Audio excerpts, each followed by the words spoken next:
Hello বন্ধুরা, মনে আছে আপনাদের এই কুলেখাড়ার ডাল?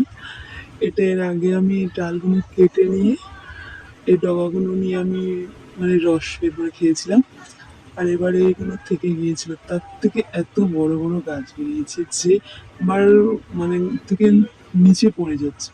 এই জন্য কি করলাম, ডালগুলো কেটে নিয়ে ভাবলাম আরো আরো মানে চাষ করবো আর কি। এই জন্য আরো ডাল কেটে নিয়ে আমি এগুলো পুঁতলাম, পুঁতে দেখা যাক এগুলো বড় হয় কিনা।